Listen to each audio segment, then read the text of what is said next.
It's time for some weddings. Married at First Sight, Season 11, Episode 2. Let's get into these couples actually meeting for the first time and let's try to find out what it was those matchmakers saw in these two people to put them together. Uh, we saw three weddings and a cliffhanger today, so let's start off with uh, my favorite couple of the day, and that was Amani and Woody. You know, last week I probably would have had Miles and Karen ahead of Amani and Woody, but I will say I really enjoyed their wedding. I really enjoyed seeing their vibe together. Maybe a little bit too lighthearted and flirty, considering that it was their wedding. It was their wedding, but I really just got a very positive vibe from both Amani and Woodrow, which was a big improvement over last week because, especially for Woodrow, there was a very large amount of negativity coming from people around him, basically being like, "You're not ready for marriage. Like, why would you be doing this? You're not ready to settle down." And I always hate seeing that. And I really enjoyed seeing that whole vibe turn around at the wedding here today. You know, it seemed like everybody who was there with Woody was very positive about the whole experience. You know, flashing the camera to his mom and grandma in the audience, especially his grandma, looked very happy and just ecstatic to be seeing Woody and Amani get married.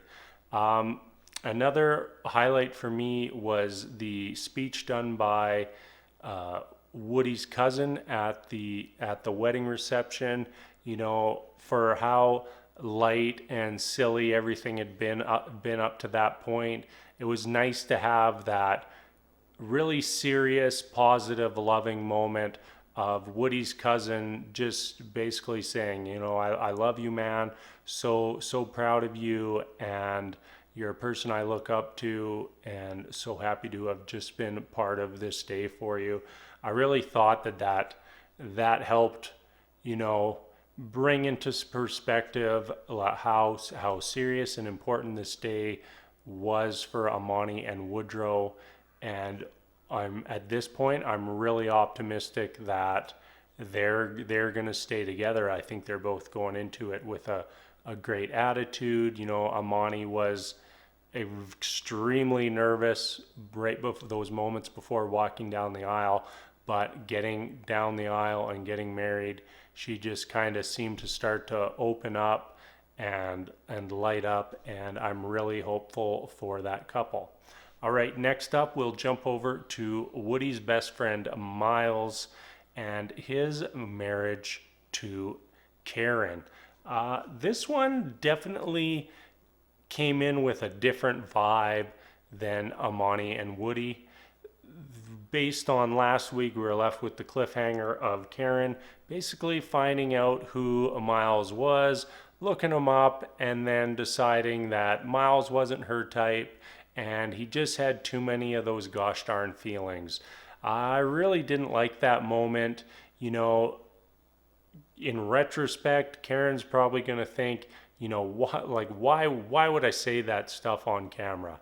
Because at some point your husband's going to see it, and it really just does not come off well for you.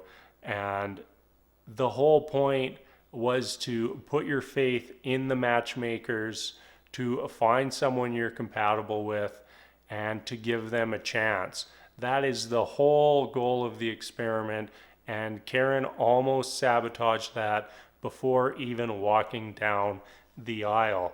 I will say that once it actually came to the time when the vows were exchanged, Karen's attitude seemed to change quite a bit, and she did seem genuinely happy to be there and to be getting married.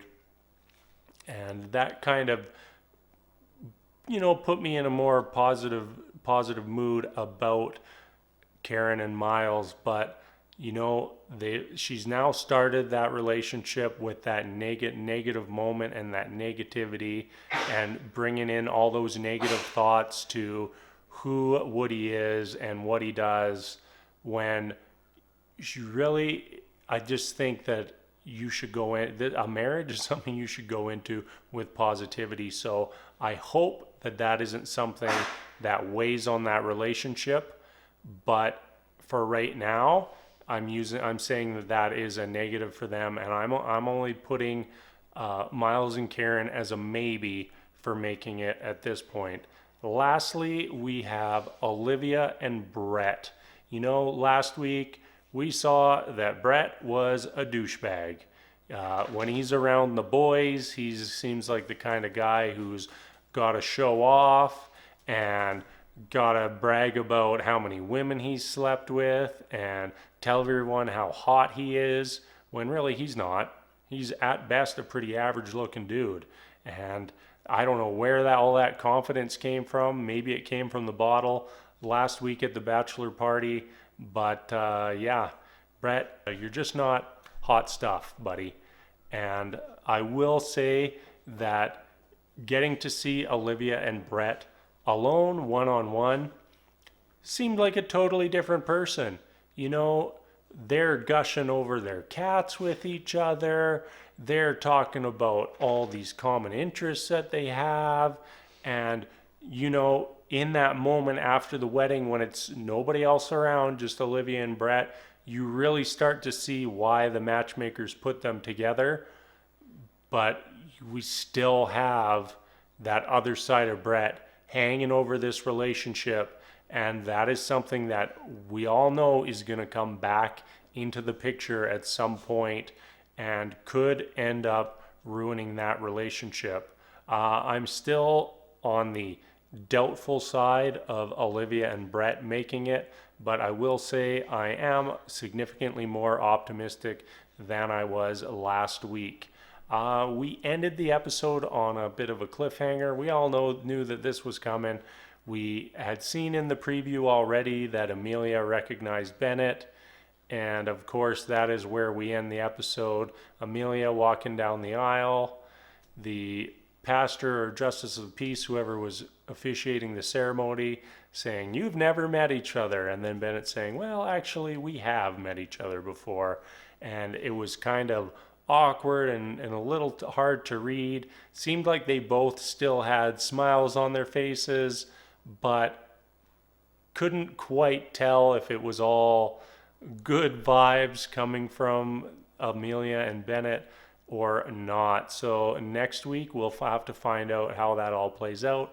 I'm going to predict right now that they do still get married, and we get lots of extremely awkward moments between Amelia and Bennett, just like we all want to see. So that wraps up episode 2. I will be back again next week for episode 3. As always, thank you so much for watching, and we will see you later.